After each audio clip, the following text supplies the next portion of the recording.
Okay, so let's think about then what this was asking. This was asking for a random number picker.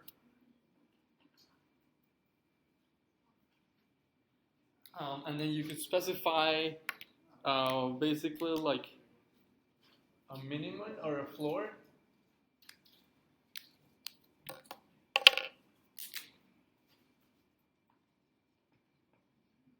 That we call floor. And it's sort of a max that we call seal. What else does it say? What about, does it include the seal? Or it doesn't include the seal? It does include it. Okay. So inclusive. And then what else does it say?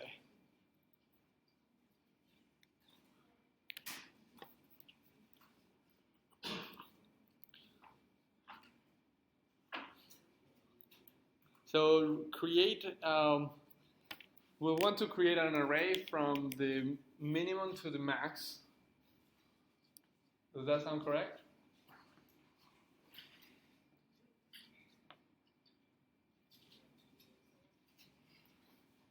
And then pick a random number from inside of that array.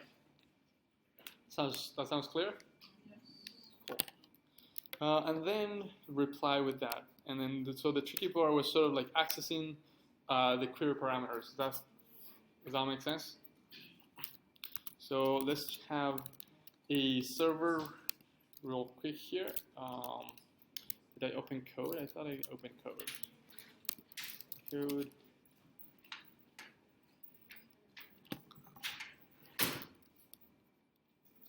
Shift X.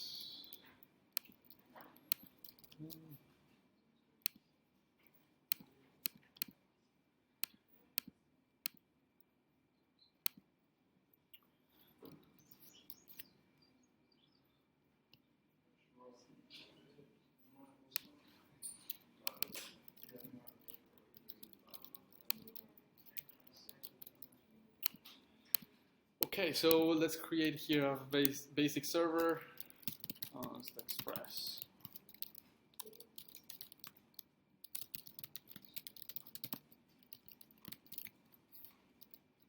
Oh.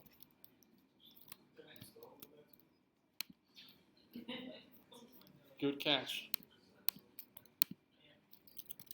How do we do that? npm init first. Oh, I forgot to say yes to everything. Yes. Once I have npm init, do npm install. A short for npm install is just npm I. npm I express. That's it, right? npm I express.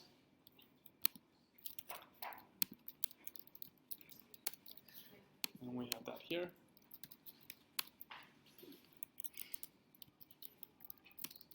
Close the app.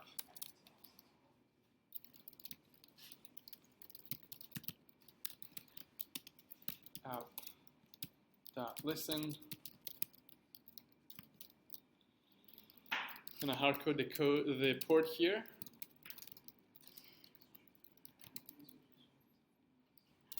Wait, let me see what this is saying.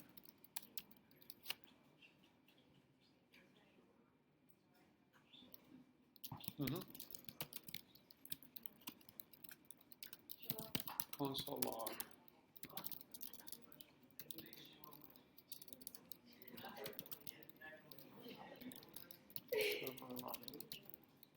On.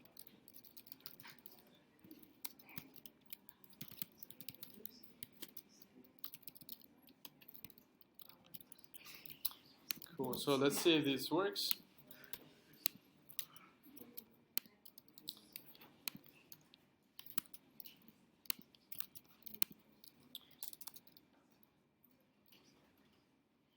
Nodemon server. Okay, that seems correct. So let's create a route. That get. That was a get endpoint, right? And it's get / random, and then the callback or the middleware. Let's have it separately. Let's have it like here. Const pick random. Pick random num. So here, since this is going to be the callback or the middleware for this endpoint, we know that this receives the request, the response, and next.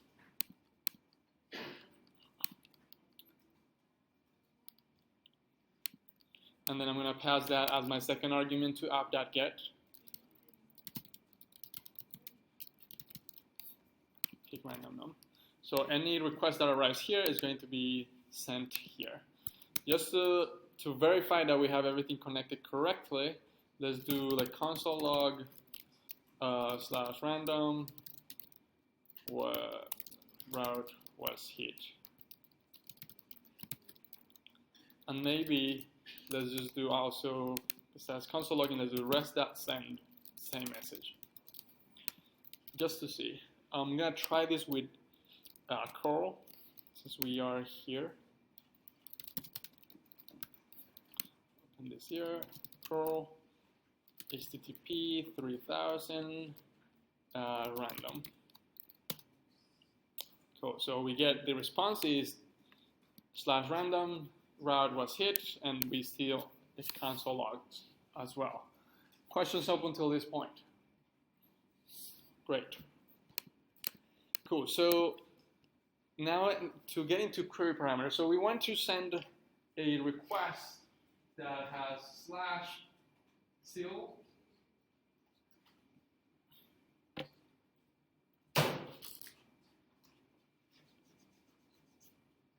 that has or actually it's not even has /random question mark seal equal to, let's say, 33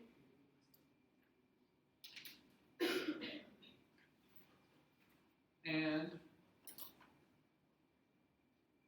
what was the other one? Floor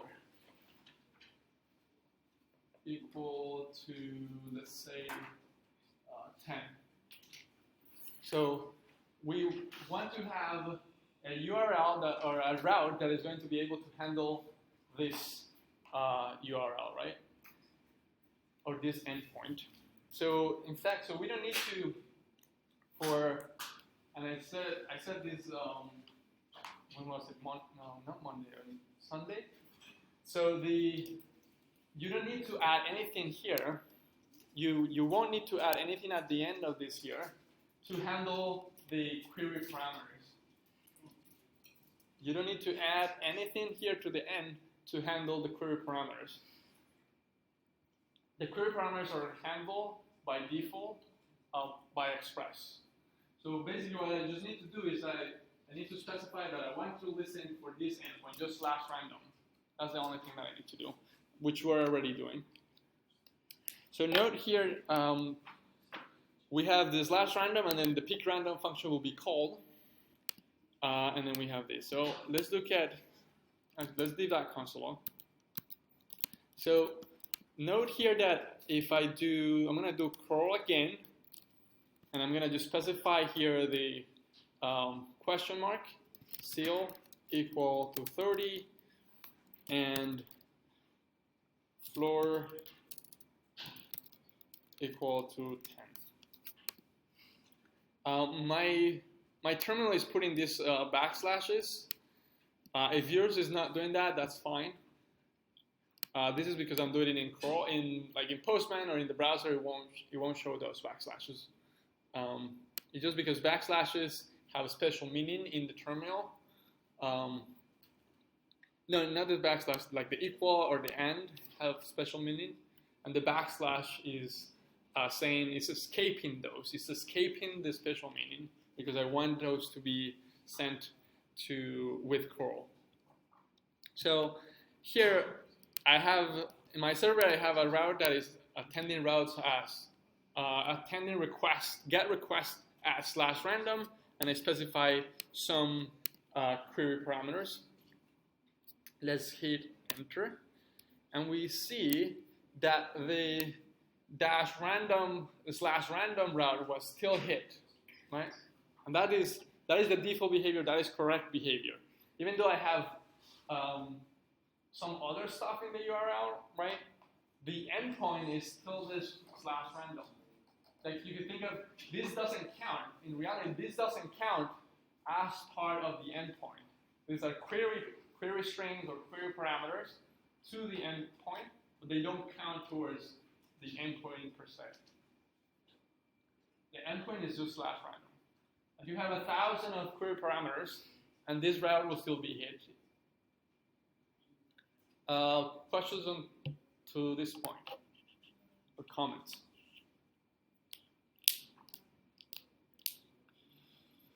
So you see that I didn't have to change anything in my server for my server to handle this request. Now the question is, how do I get access to this 33 from my server, and how do I get access to this 10 in my server?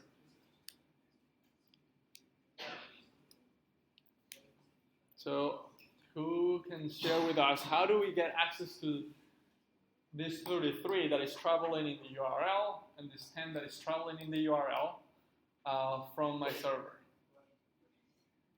Giselle?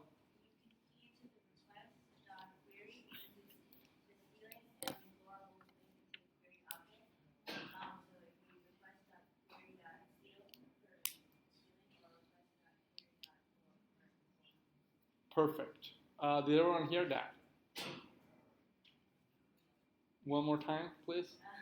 A little bit louder. You can key into the request.query.seal for the ceiling number, or request.query.floor for the floor number. Because when you list them in that local, the active request, if you click from there, it goes into the query object. So you just key into the object. Cool. Thank you. Seal and floor.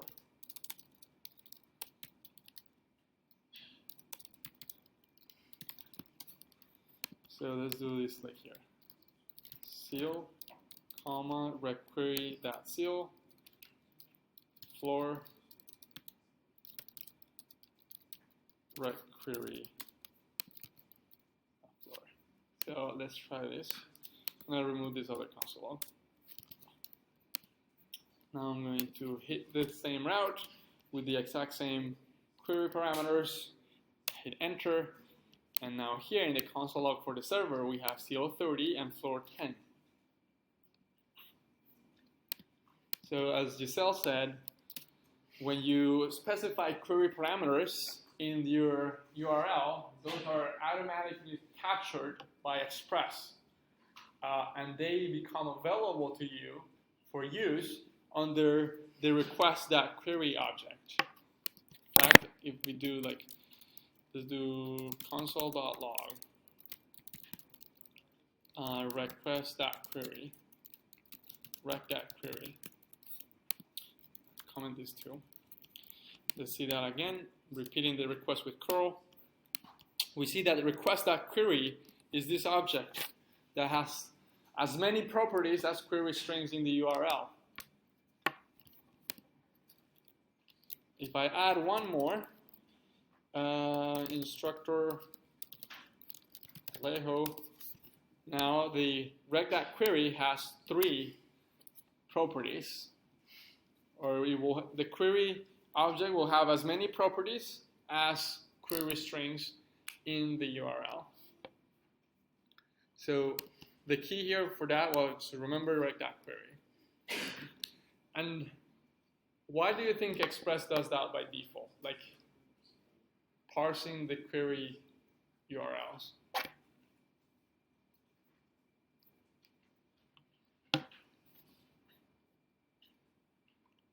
Why don't we have to install a module for that?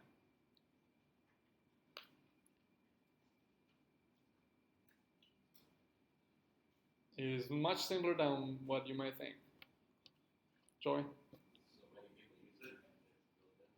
Correct, exactly. When something is very commonly used, we just build it in. Like another example of that is the for each method in array. Looping over an array is so common that they built the for each. Same for map and all the others. Cool. So once we have this, then we can do our array. Then we can say so I'm going to create a for loop to iterate from floor to seal. So first I'm going to create actually two variables here. Const seal, that is going to be equal to rec.query.seal. I'm going to remove the console log since we just verified that those will be available there. And then const floor equal rec.query.floor.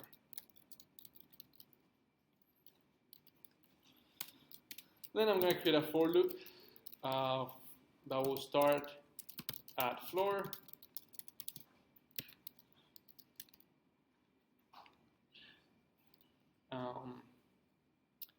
Let's see this. We're going to see something interesting. We'll start at floor, and we'll go while floor is less or equal to seal. Then floor plus plus. Is this making sense so far? Okay. So now the question asked to fill in an array, right? Fill in an array with these numbers. Oh, actually not from floor, not from 0, just floor.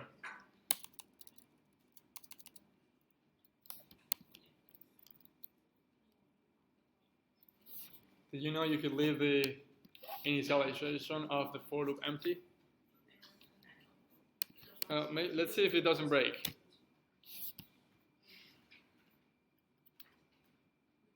Assignment to constant variable. Oh, that's because I had this as constant.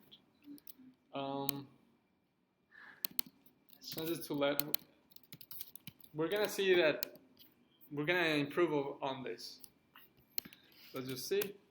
Okay, yeah. So you could do a for loop without an initialization, but you will need to include the semicolon. If you remove the semicolon, then it doesn't work.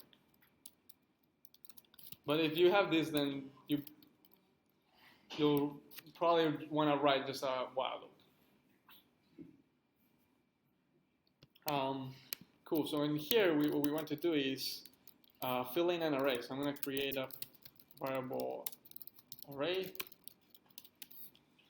and then do array.push floor. Then here, just to demonstrate as console log the array after the for loop.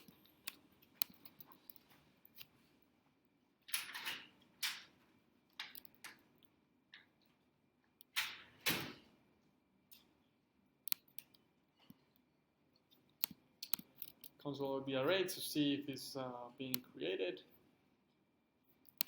Let's execute this. And then we have an array from 10 to 30. That's what we expect, right? Now there's something peculiar about this array. What's that? Ganesh? 10 is a string, and 11 is a number. Why is that? Why is 10 a string and 11 a number? And basically everything after 11 is a number. The code should explain that. Douglas? Because for is technically an iteration, so it's building numbers through the for loop. What do you mean, floor is an iteration? That it's not necessarily, it's floor plus plus, not floor. So it realizes 10 maybe it's string on the first time, but then it knows to add plus 1 to that, which is a number. Yep. Somebody else in maybe other terms? That is correct. I think Joanne, you had your hand raised. No, okay. Brianne. Maybe when you type it into the URL, it takes it like as a string. So when you key into it, like press here, it takes in a string. Yes. So you should like do parse in. That's correct. So when you have information traveling in the URL, everything becomes a string. The URL itself is just a string. And when we get this 33 or 10 from it, is a string. What happens if you do plus plus on a string? Let's see. I'm going to go to node. I'm going to type in the number 10. So string 10 plus plus. Oh, I think I will need to do something like this. Oh, it breaks here. That's interesting. Let's do, oh yeah, right. It breaks because I don't have a variable where I'm storing 10. Let's do like 10 equal 10. And then I do 10 as a string, 10. And then I do 10 plus plus. Now 10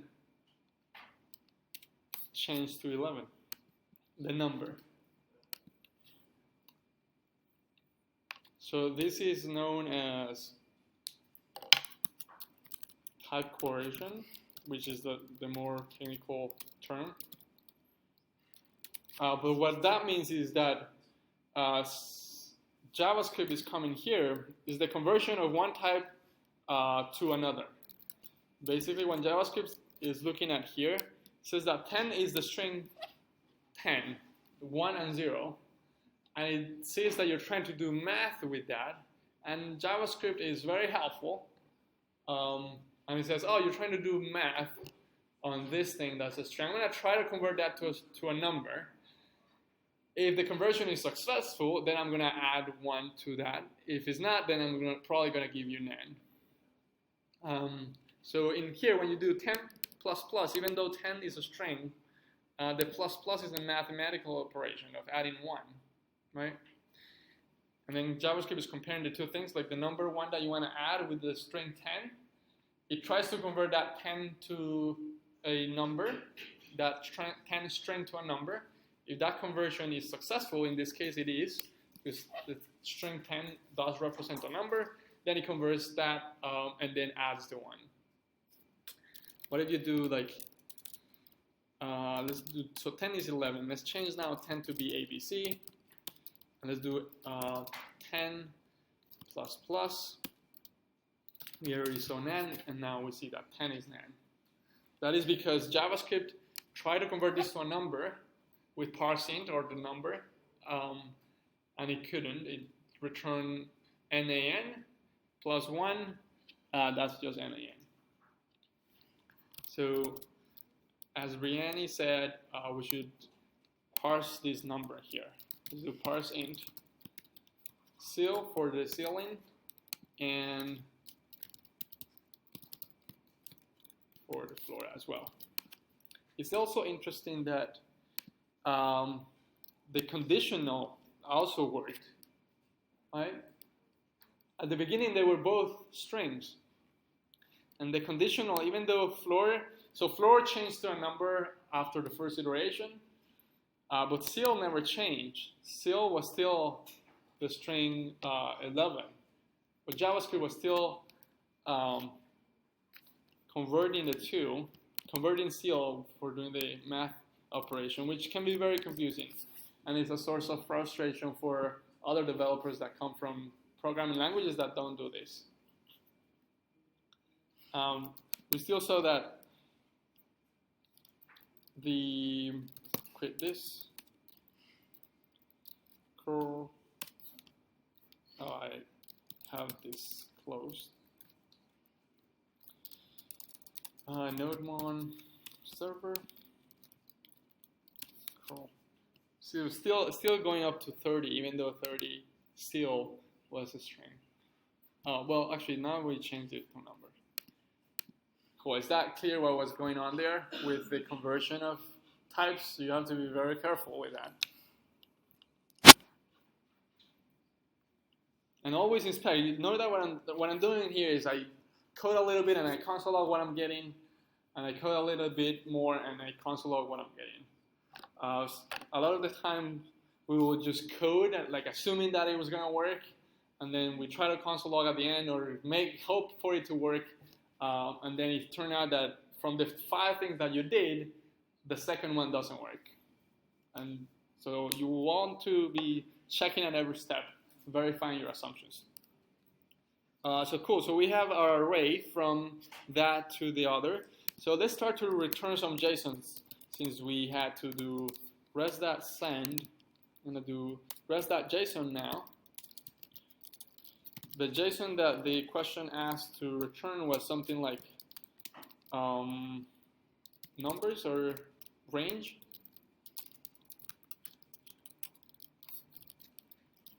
A range like that, status success, and random pick. So let's do status success,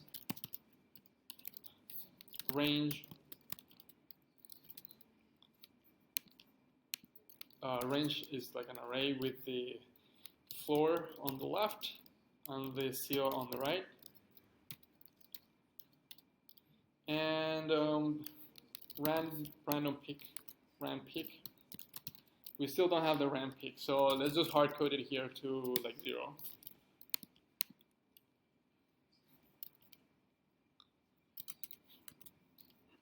Let's try this again.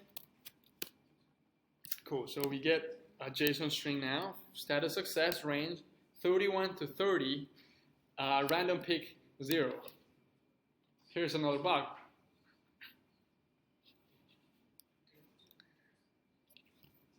I want to do from floor to seal. Why is floor 31? Shara, what do you think? So here, floor, you can see here that the floor that I'm sending is 10, right? And the range should say floor 10, comma, seal 30, and I'm getting back 31 and 30, where I should get 10 in here. I should get the same floor that I sent. Who can help? Sure, Joanne?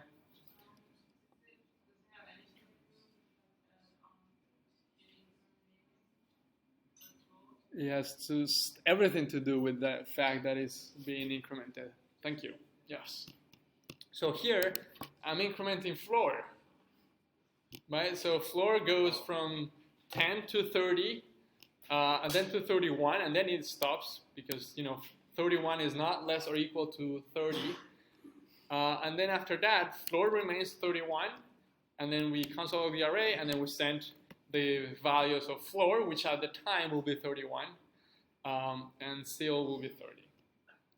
So how do we fix this? Douglas? We could build another variable just to hold floor. Another variable, that is our holy grail.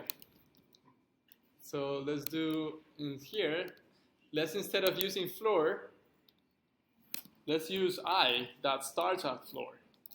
Let I equal floor. And then here let's do while I is less or equal to seal, increment I.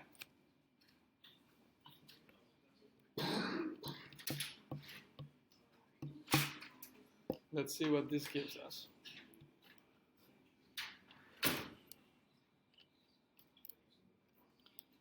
Let's repeat the request.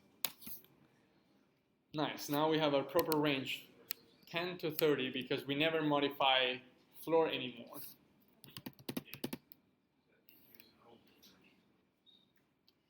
Questions, comments? Yes, Hugo. Oh, that's an interesting point. I didn't see that bug. Where is the fix to this bug? Malik? Correct. I'm still pushing floor. Floor never changes. Let's try one more time. Great. So we have our array built. We have our response. Now we just need to do the random pick. How could we do the random pick? Yes, Hugo. To calculate what?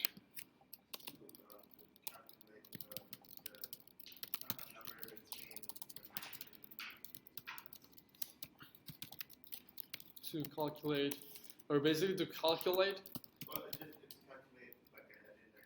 a random index. Mm-hmm.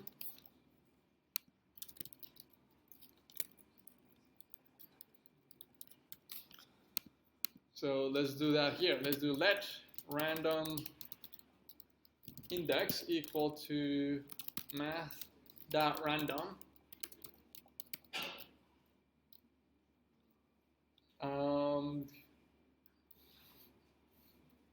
So said, what is math.random going to give us?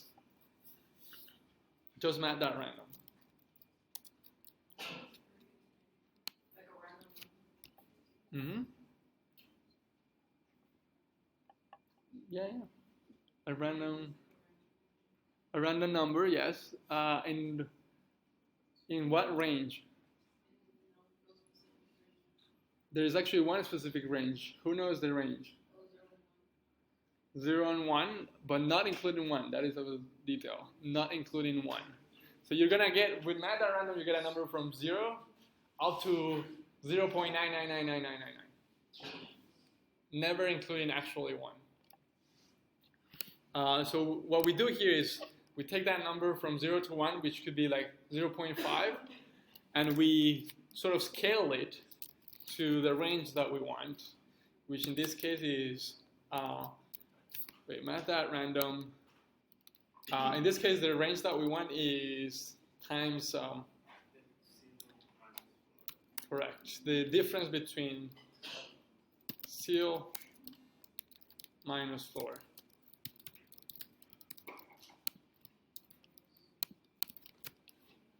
Or we could also say just array length once we have built the array. If we build, I'm going to move this down here a little bit so that instead of seal minus floor, we just do array.length. Right? Array.length, this is the same thing, right? Array.length is the same as saying seal minus floor.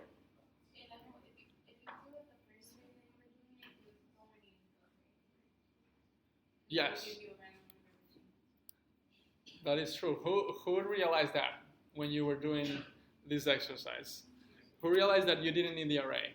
Raise your hand if you realize you didn't need the array. Mm-hmm. Yes, you don't need the array. Here we kind of wanted to see, if you would realize that and think about that. Let's do it with the array nonetheless. So I want to calculate. I'm going to get a number from 0 to 1, and I'm going to sort of scale that number up to the length. And then that number is going to be a decimal number. So I want to make sure I floor it, because then I'm going to use that number to key into the array. There's random index. And then here, random pick, I just need to say array at random index.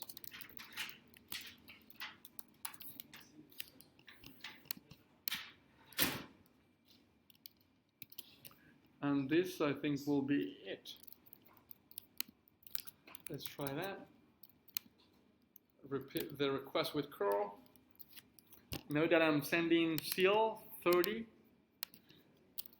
Now let's do this with Postman. Or I could also do it in curl if I do quotes.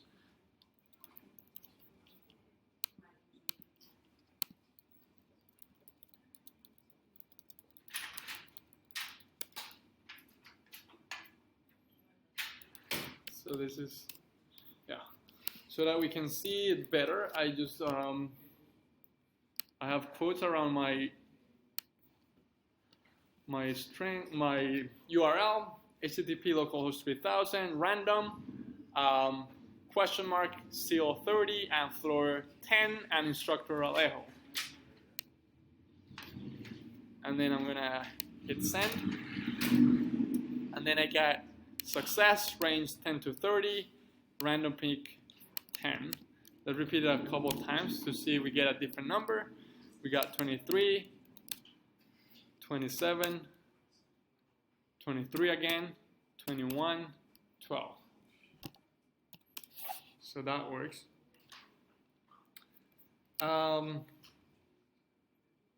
Questions, comments, bugs around this?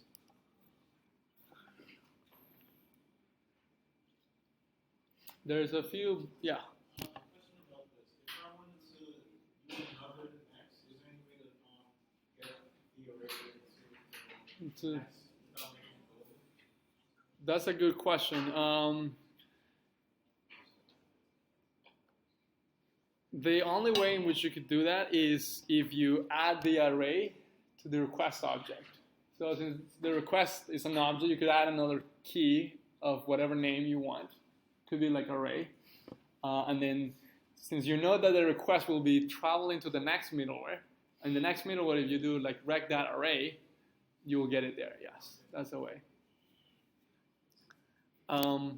Here, what are some bugs that we have?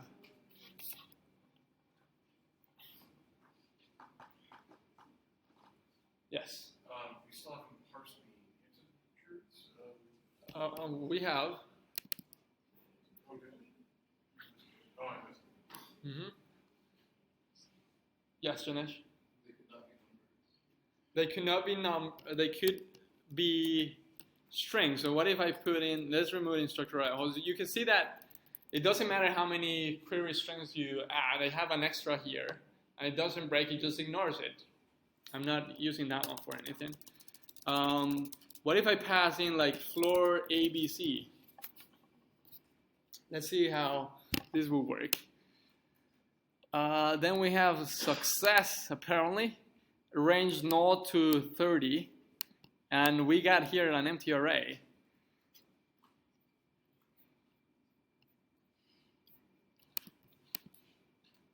So this shouldn't return success, right? What if still is a X, Y, Z too? Now the range is null, success. No, that shouldn't be a success. How could we handle this?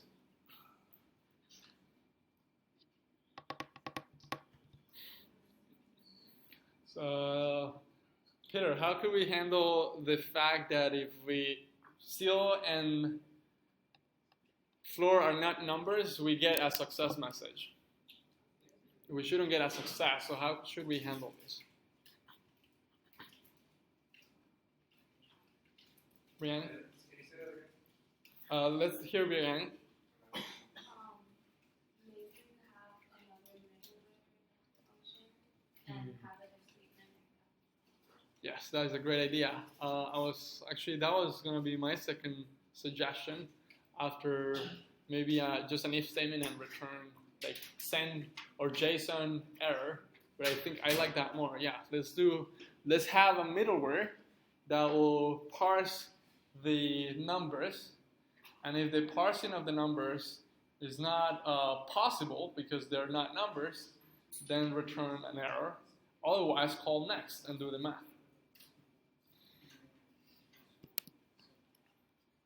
So in here, what I'm going to do is, so basically I'm going to separate the parsing of the numbers to a separate variables, separate function. So I'm going to create a function here, and if you didn't do that, it's fine. If as long as you handle the fact that of invalid range should return success. So, but here the way that we're going to handle it is, as Brianna suggested, with another middleware that is going to check for a valid number. So I'm going to call it like valid numbers. And this middleware will receive the request, the response, and next.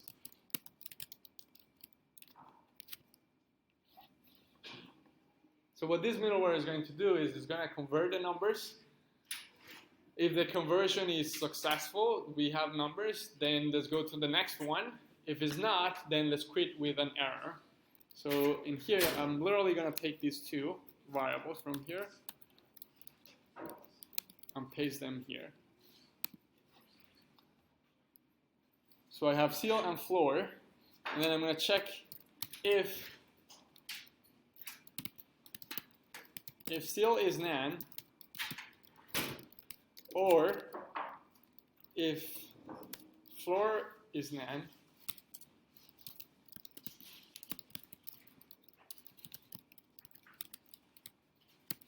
then res.json error, or with status error. Let's do error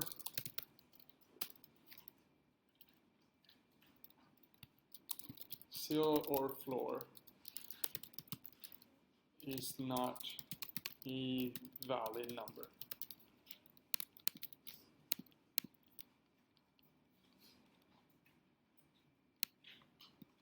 So I have that. So if seal or floor, if any one of them is nan, when we try to convert them, let's reply with this error. Otherwise, next. Now here we're going to have we have a challenge, which is the one that Malik identified. How do we get like information from one middleware to the other one without having to have it global? So, because here the pick random num will require the parse numbers, right? Pick random num requires the parse numbers to do its job with iterating and all that. And I don't want to do the parsing again. So let's try this first. Let's try this first before we move on to the next one. So what I'm going to do is I'm going to say here, I'm going to add another middleware called the one that we created, valid numbers. So when we get a get request to /random, valid numbers will be called first. Valid numbers will check if one of them is nan. If one of them is nan, reply with an error. Otherwise, go to next. Question here, Hugo. I was going to say, there's another case if you put a number that's too big.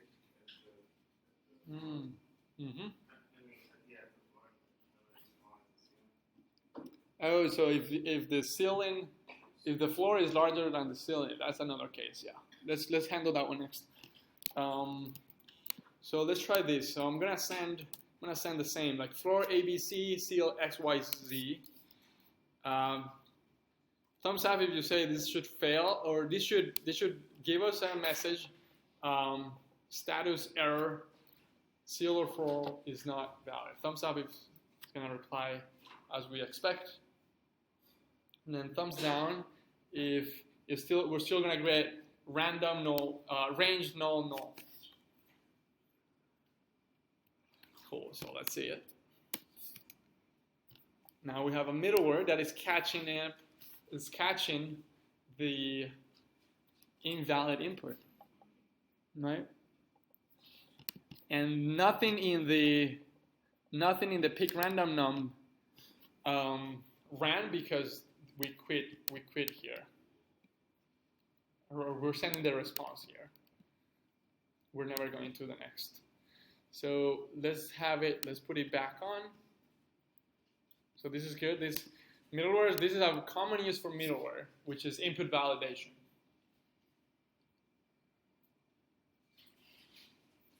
All right, here we could also say, let's include the one that Hupel mentioned here. Else if, let's do else if seal is greater, no, if floor, I guess it doesn't really matter how we write it. Floor is greater than seal,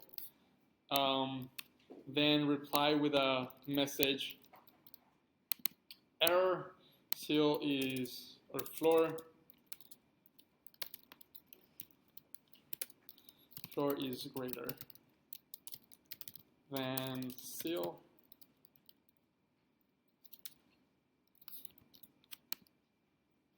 So we have this middleware that is doing some input validation, is validating that what came in the query strings are numbers, and is validating that the floor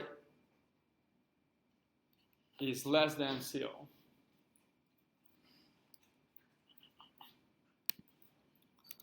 So let's try this. Let's try to see this one fail. So this one still works. Let's try floor 100 and seal 1. Status error, floor is greater than seal. Yes. What if they're the same? What do you think? Should it thumbs up if you say should work? Thumbs down if you say it shouldn't work.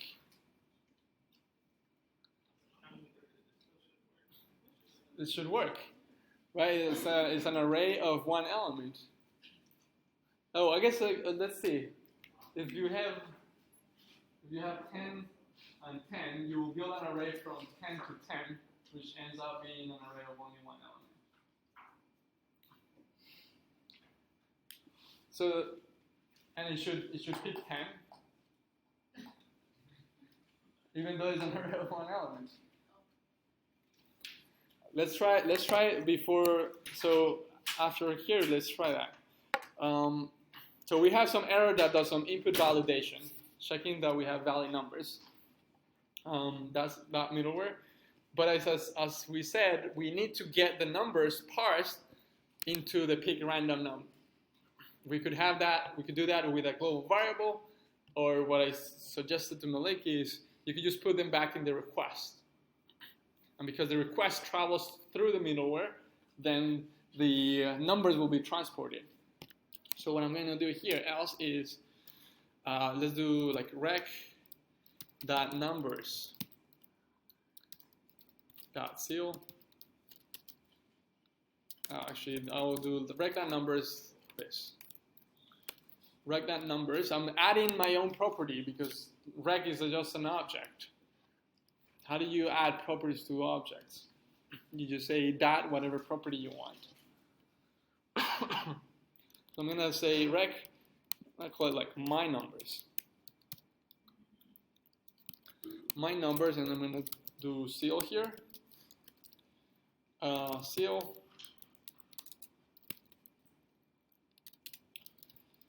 Floor.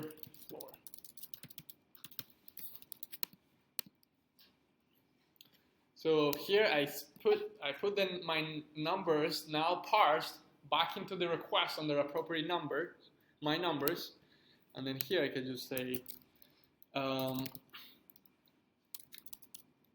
we know that the seal can be a constant, so let's do const seal equal rec.mynumbers.seal, and then, oh, this could be a constant too, floor equal to rec my numbers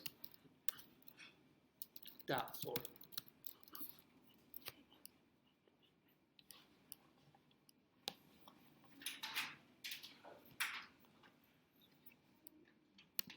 And I think that should be it.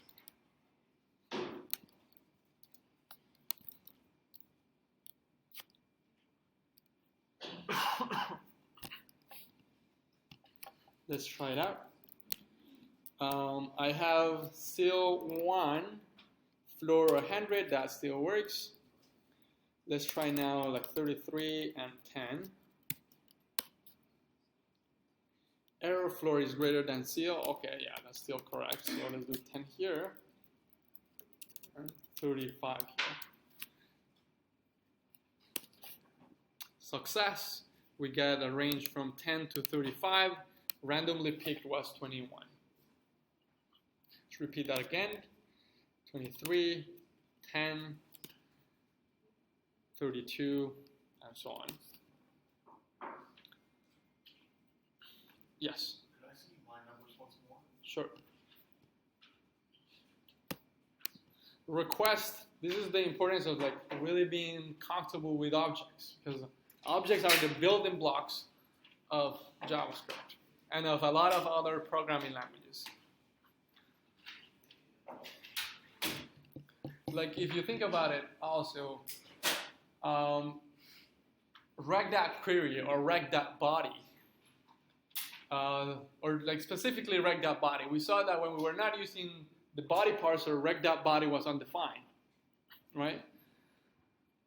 But after we started using body parser, rec.body was available because the body parser read the body from somewhere that was inaccessible to us at the beginning and modified the request object to now include a body property that is the parse data, the parse body.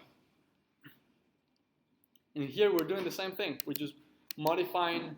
We are parsing these two numbers, and then we add another property to the request, my numbers, and we pass in those two. The request is just an object, like any other.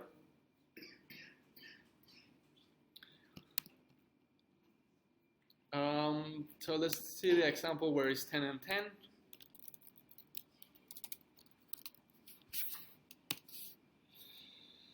It got 10. Try again. Got 10 again. And it's going to keep getting 10. What if it's 10 and 11? Oh, not floor. 10 here. 11 here. Sometimes we're going to pick 10 and sometimes it's going to pick 11.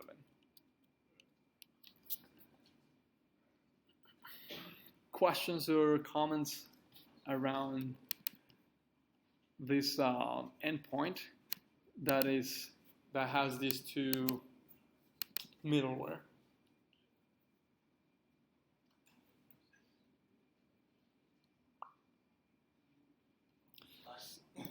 Sure. So I'm not going to Slack it. What I'm going to do is upload it to the repo that I share with you. So it's going to be in a folder called lab. So note here where I am. I'm in this folder. This is the same file structure for the repo.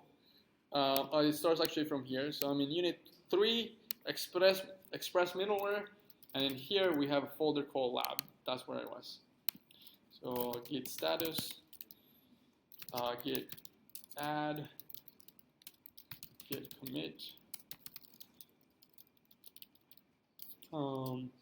random number picker with middleware. Git push. Now if you go to that repo, you'll see the code.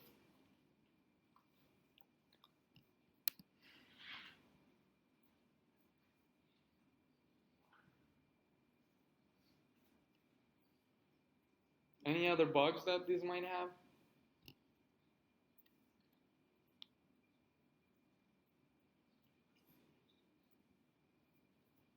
What is going to happen, or talk to your neighbor about what is going to happen if I put a decimal number. Talk to whoever is sitting next to you. What's going to happen if I put in a decimal number?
Okay, decide whether you go with is going to work or is going to fail.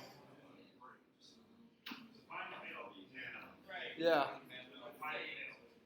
It's going to, node is going to crash.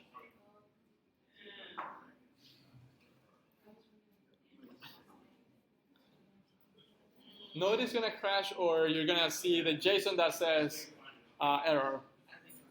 So thumbs down if it's going to crash. Thumbs down if it's going to crash. Thumbs up if it's going to work just fine. Where is everybody else? Oh, look at my leg.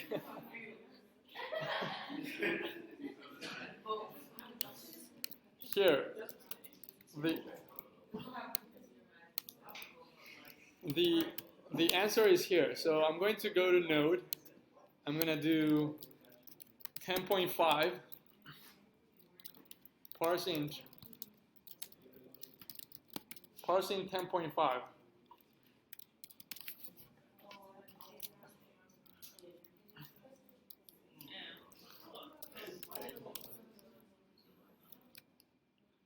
So if I put in a decimal number,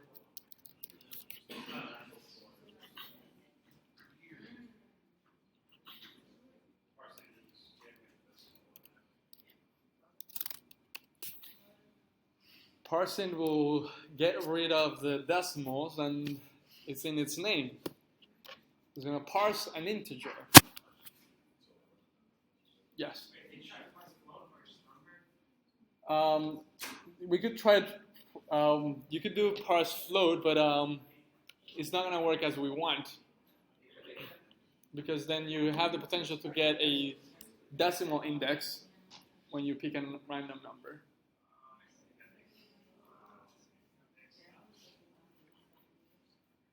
Or it won't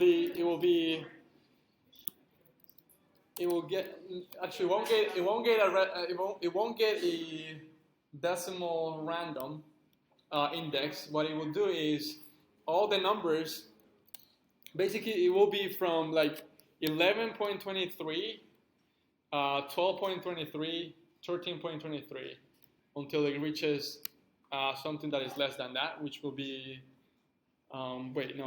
it will go from floor, so it will go 10.24, 10.20, 10.34. In this case, just 11.34.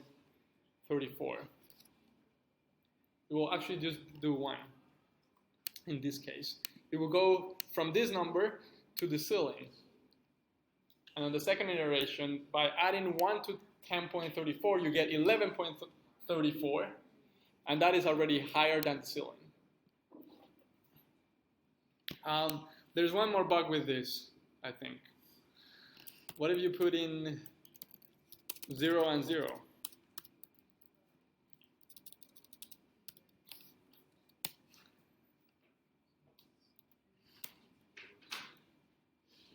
Huh. It doesn't break. Did it create an element with one?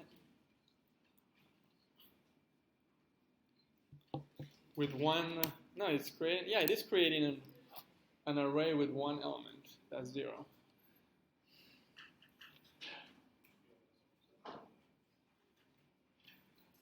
So if we look at this here, I starts at floor, which is 0, and then it says I0 less or equal to CL, which is less, no, because 0 is equal to 0, but it is equal. So it goes in and it adds the 0 there.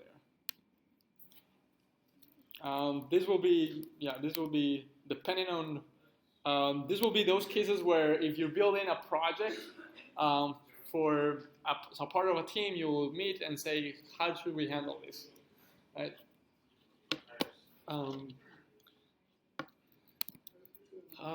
Cool. Let's take a 7-minute break